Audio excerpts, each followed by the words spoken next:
Telegram is one of the messaging applications that gives you more options to customize the appearance of chats. Although this customization was somewhat uniform, it applied equally to all chats. This changes with Telegram version 8.01.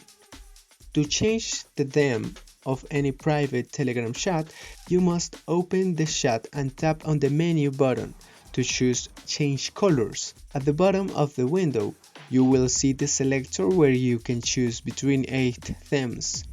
The themes have no names. Well, technically, their name is an emoji, and they correspond to a color scheme for the chat bar and bubbles, patterned backgrounds, animated effects, and unique gradients.